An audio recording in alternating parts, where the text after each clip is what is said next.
Salut tout le monde, bienvenue sur la chaîne Vélo Chinois, c'est Alex. Je vous raconte mon marathon de Paris 2021.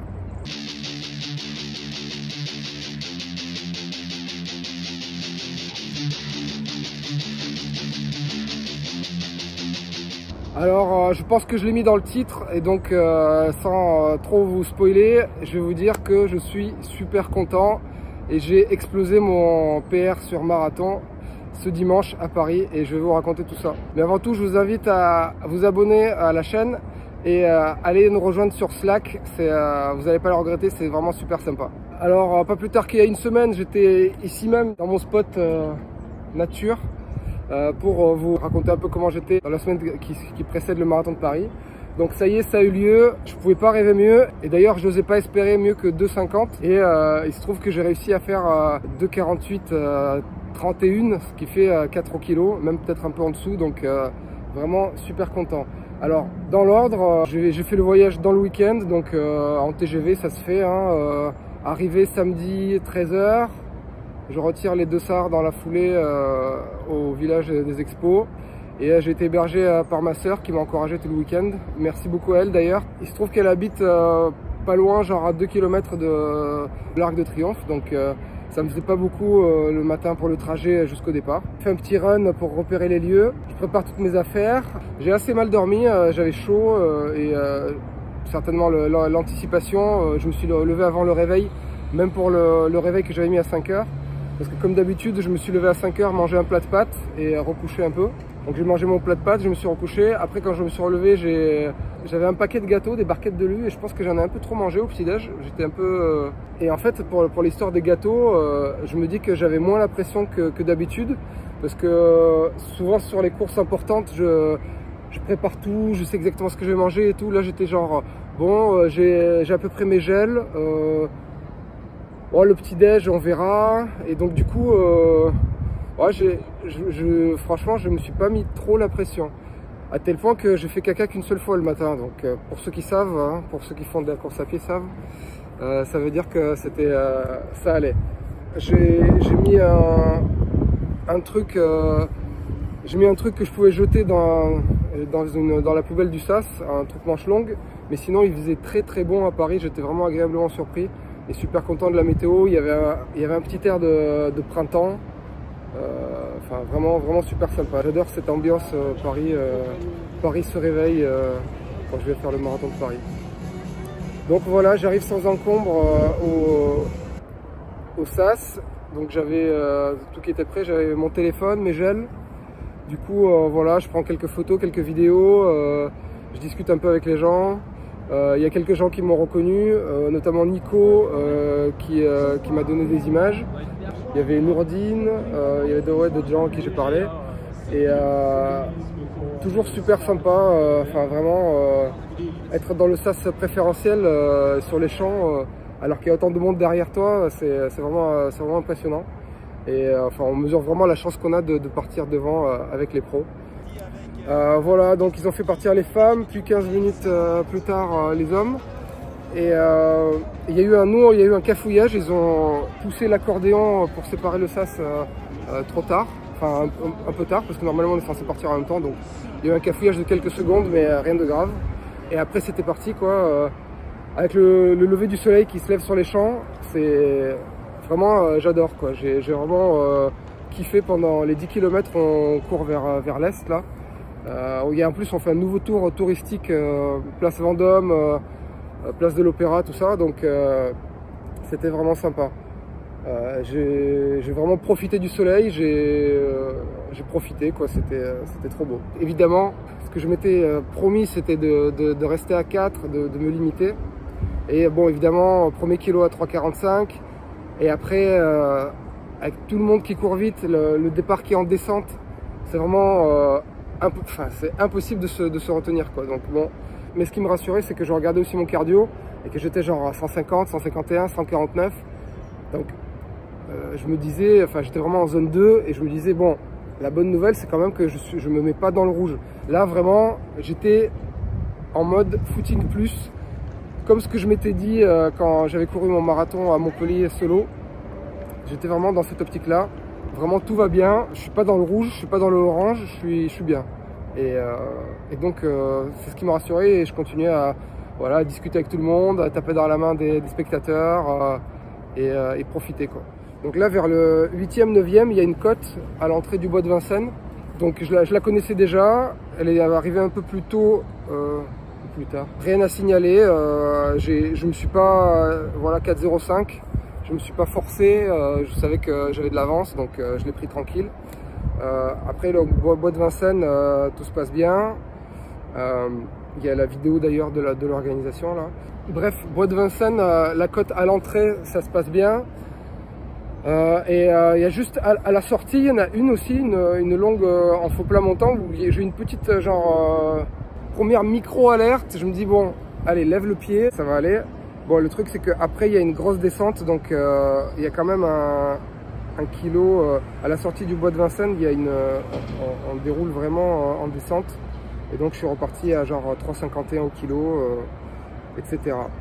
Donc voilà, après le bois de Vincennes, ça déroule tranquillement jusqu'au semi. Les ravitaux sont bien. Je mange mes gels Morten toutes les 20 minutes, je m'étais mis une alerte.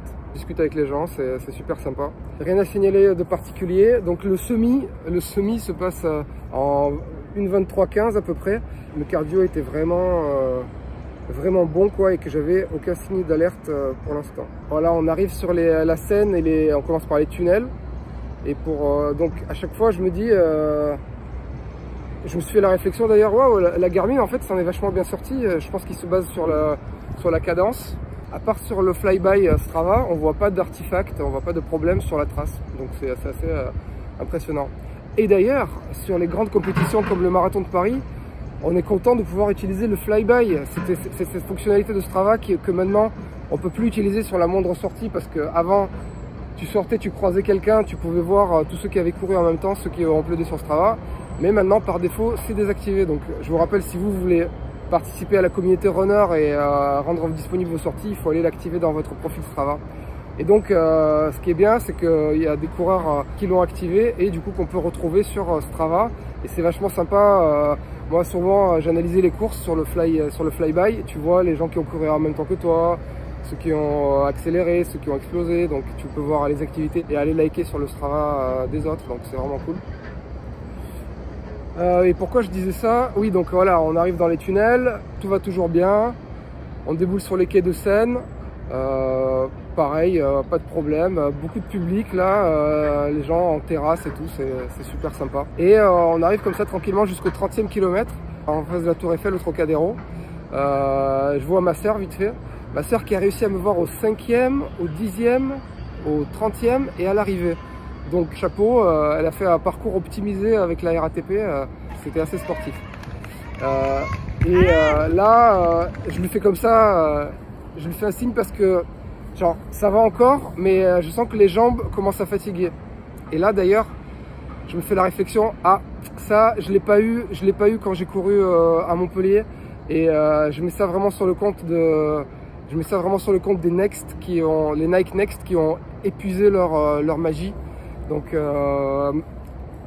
je m'y attendais, je le savais, mais c'est toujours, comment dire, elles ont que 280 bornes en comptant le marathon, et déjà elles ont plus leur effet Next, et les jambes ont commencé à accuser un peu le coup au 30e kilomètre.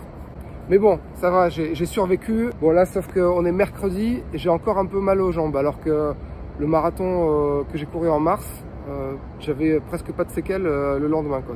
C'était impressionnant. Donc voilà, note pour vous, si vous courez en chaussures carbone, ne les utilisez vraiment pas, ou achetez-vous-en des nouvelles pour le marathon. Mais ouais, 2 marathons dans l'année, déjà c'est trop. Donc voilà, ça commençait à avoir les jambes qui tiraient un peu, mais le cardio allait bien, et ça allait toujours, quoi. Donc j'étais content parce que j'avais déjà passé les 25, j'avais passé les 30. Et si on regarde, si on analyse un peu et qu'on compare, on peut voir que la cadence, j'ai gardé une cadence de 180, je crois que 180 ou 180 de moyenne. C'est les fameux 180 que on dit que c'est le chiffre magique, c'est ce qu'on entend partout. 180 c'est la cadence optimale, tout ça. Donc bon, mais là il se trouve que j'ai couru à 180 de moyenne sur ce marathon, et en 2018 sur le même marathon j'avais fait 177. et ça s'est vachement effondré quand j'avais explosé au 25e. Et là donc j'arrive à pousser, je vais continuer, donc je vais vous raconter quand est-ce que j'ai explosé. J'ai pas vraiment explosé, je vais vous raconter quand est-ce que ça a été. Bon, donc continuons le récit. On traverse donc le 16e, tout ça, et on arrive sur le fameux 34e kilomètre que tout le monde connaît, ceux qui ont étudié un peu le parcours du marathon de Paris. C'est la fameuse côte du 34e kilomètre. Donc il y a un virage assez serré, et après une côte en plus elle est longue, c'est une ligne droite, et ça monte, c'est un faux plat montant comme ça, c'est assez démotivant, mais bon, je m'y attendais, j'étais déjà en mode focus là. Mais ça allait encore. Et au final, ça passe pas si mal que ça. En gros, le 34e kilomètre, enfin le 35e kilomètre que comporte cette côte se court en 4,13. Bon, c'est beaucoup par rapport aux 3,56, 3,57 de moyenne où j'en étais à ce moment-là, mais c'est quand même pas dégueu et j'étais vraiment content. Néanmoins, c'est la côte qui déclenche, je pense pour moi, un peu le déclin. Et je relance un peu parce que ça redescend après pour rentrer dans le Bois de Boulogne. Mais à la fin dans le Bois de Boulogne, c'est quand même un enfer sur le marathon de Paris, et avec les boucles et tout, les lignes droites. Et là, on est vraiment, j'ai commencé à vraiment être dans le dur, je dirais 30, 37, 38. J'avais des débuts de vertige, enfin, peut-être un début d'hypo. Mais en même temps, un autre truc par rapport à la glycémie et au gel, je mangeais ces Morten, j'en avais 8 et j'en ai mangé 7. Et vraiment, en fait, j'ai pris le dernier du coup à peu près à 20 minutes de l'arrivée, donc ça doit être du coup dans le Bois de Boulogne ou un peu avant. Et en fait, ça m'est resté sur le bide. Le fait que ce soit une texture comme ça, je vais vous faire une vidéo parce que j'en ai pas trouvé des images sur le net pour vous montrer vraiment. Je sacrifie plus de 3 € le gel pour vous, pour la séance. Mais je pense que ça me convient pas parce que mon estomac, il pense que c'est de la nourriture solide et pas du gel. Donc c'est bien parce qu'on le prend et on n'a pas de goût, on n'a pas de reste dans la bouche. Mais il faut le mâcher, il faut l'avaler comme un solide. Et ça, c'est pas terrible. Et en plus, du coup, surtout dans le Bois de Boulogne, j'étais avec tous les gels sur le bide. Et je disais, mais comment je peux être en hypo alors que je les sens dans le bide, ils sont encore là, les gels. Donc, je pense que pour moi, c'est pas idéal. À tel point que j'ai vraiment au genre 38e, je me disais, je vais m'arrêter à côté d'un arbre, je vais vomir, hein, c'est pas possible. Voilà. Donc, voilà, tout le passage Bois de Boulogne, Fondation Louis Vuitton, tout ça. Très dur comme d'habitude. Je pensais dans ma tête au challenge que je vous avais lancé sur le dernier kilo, mais j'étais vraiment dans le dur. Mais bon, ça fait quand même des allures étonnamment. En fait, mentalement, je pensais être plus, je sais pas comment dire.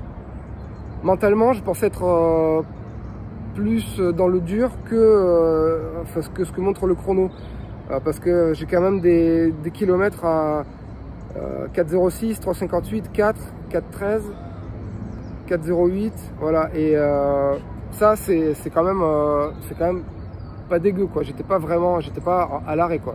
Donc la première fois que j'ai regardé le chrono total de l'activité, c'est-à-dire le temps du marathon, parce qu'en fait, j'ai couru tout le long sans regarder ni l'allure moyenne, ni le temps total. Enfin, le temps, je le regardais à 5, 10 au semi. Mais j'avais pas en tête de genre, j'avais pas mis d'écran sur la montre, tu sais, qui te calcule à combien tu vas arriver sur ta course et tout.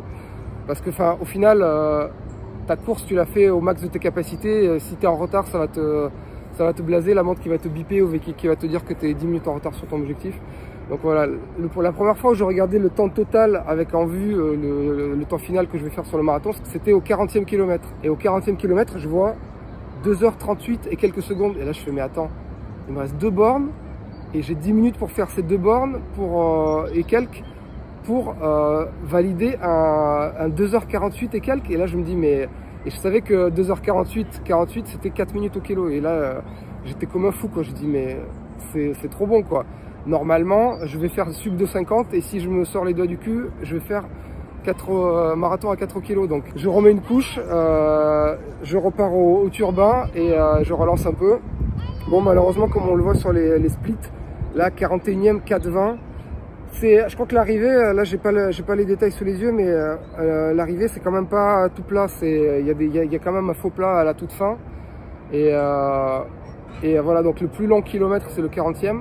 Et après, au 41e et quelques, je regarde à 41,2, j'ai sprinté. Donc je me suis souvenu de le challenge que je vous avais fixé. J'ai commencé à sprinter et je regardais l'allure instantanée, c'était un peu ridicule. Donc je disais, ah ouais, j'arrive à peine à descendre. J'étais aux alentours de 4 minutes au kilo. Donc bon, à la fin d'un marathon, on a ce qu'on a, quoi.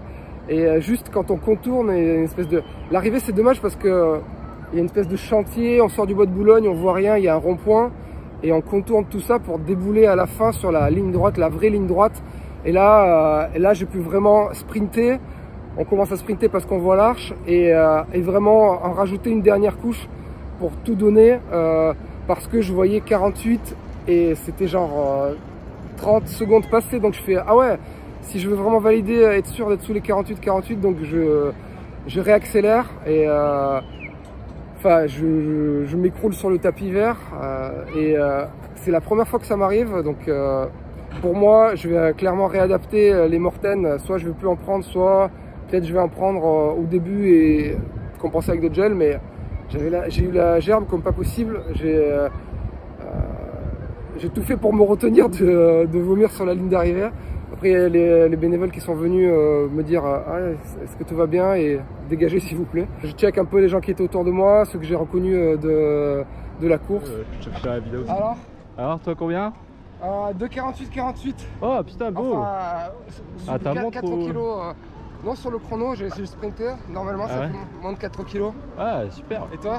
Bah, 2,51 du coup. Super, c'est super. C'est ton record? Non, sur mon record, je suis à 2,50. Donc je fais plus une à 2 minutes. Ça, c'est ton 20 du week-end dernier. Ah bah ouais, c'est sûr.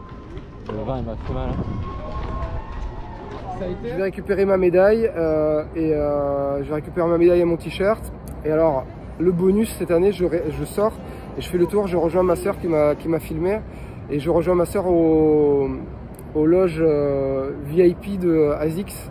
C'est Iron et ASICS. Il y avait un concours sur Strava, donc j'ai eu la chance de gagner l'aire d'arrivée VIP ASICS.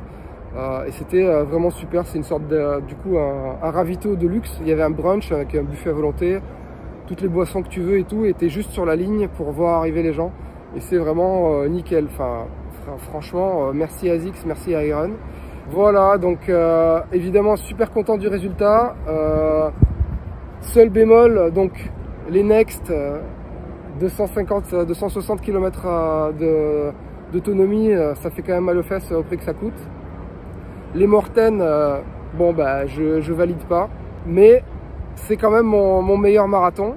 C'est pas le meilleur dans l'exécution, c'est-à-dire que j'étais pas en contrôle. C'est pas le marathon sans explosion, puisque quand même les 4-5 derniers kilomètres j'étais dans le rouge et pas bien.